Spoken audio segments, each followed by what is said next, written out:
You hate what? I'm starting taping, just to let you guys know. She complains all the time. I look so bad. I'm not. Oh, yeah, I didn't do a bathroom check. What? You're fine. You're fine. Okay. You're not even shining. All right, good. Like Actually, we he are. is a little shiny. See, that's why I want to. No, I can't, It's okay. yeah, you know, it can't be shiny. She's taping that. Yes. That part we're gonna just email to you, so, or to your wife. This is what your husband looked like at work.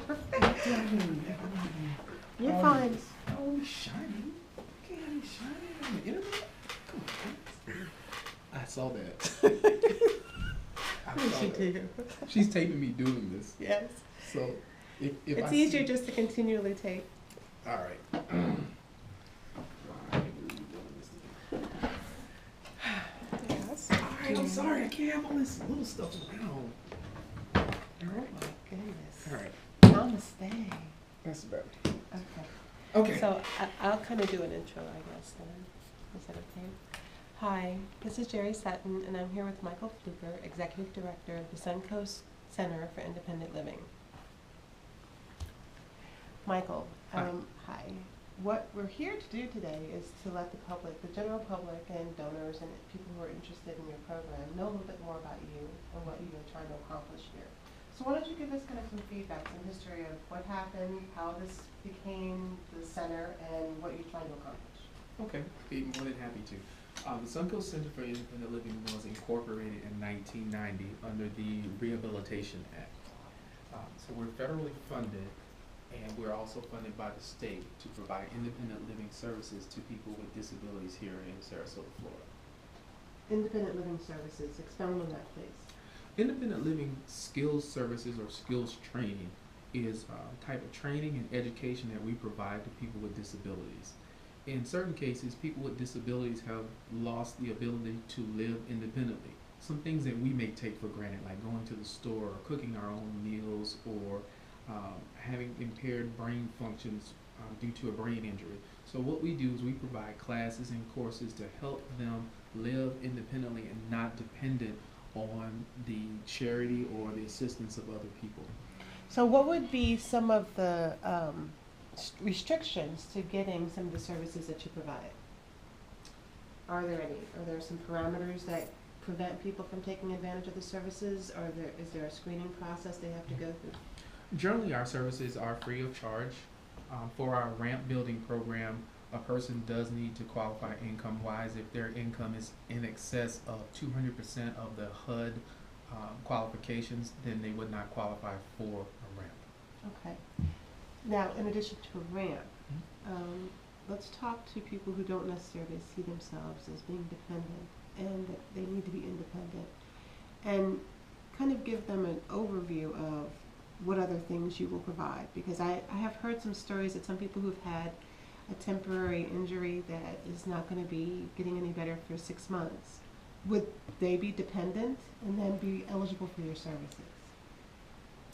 They would be eligible for our services, but generally we try to provide assistance for people that have long-term disabilities. Okay, long-term meaning over a year? Correct. Okay. Or over a year, or lead to permanent disability. Okay.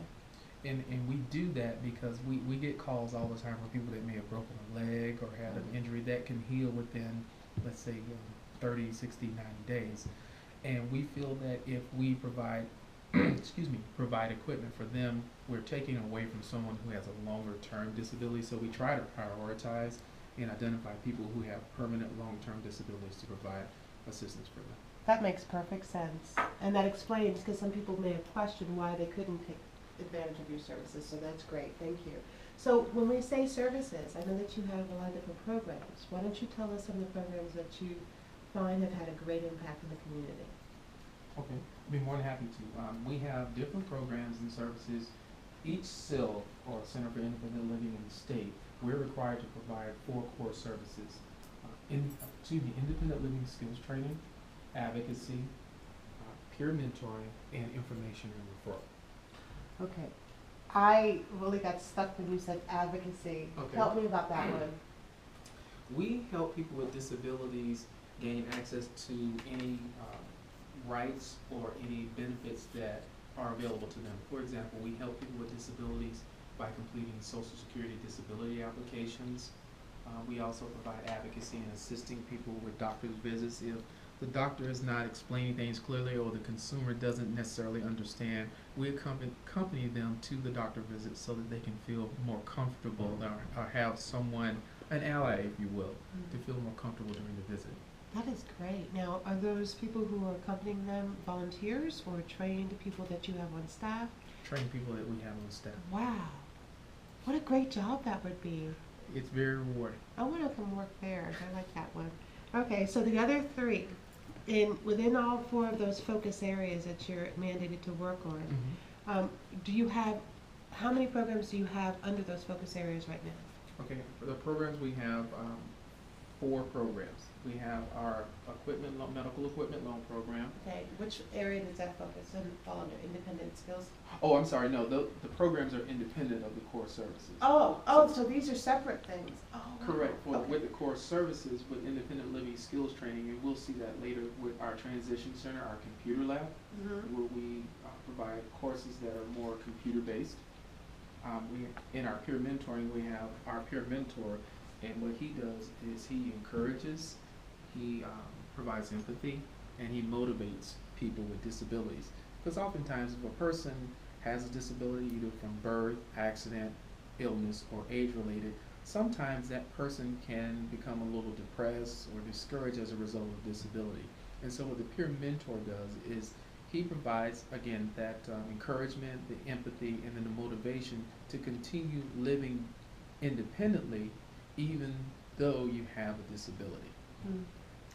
And with information and referral, our information and referral specialist, she answers questions for people who are new to a disability or may have a situation that arises related to their disability that they're unfamiliar with. And so she provides information to them, either refers them to an existing program that we have or refers them to another agency that provides that particular service that they need. Oh, so she's going to have to be well versed in what's going on in the She is. community. Can we pause? Yes.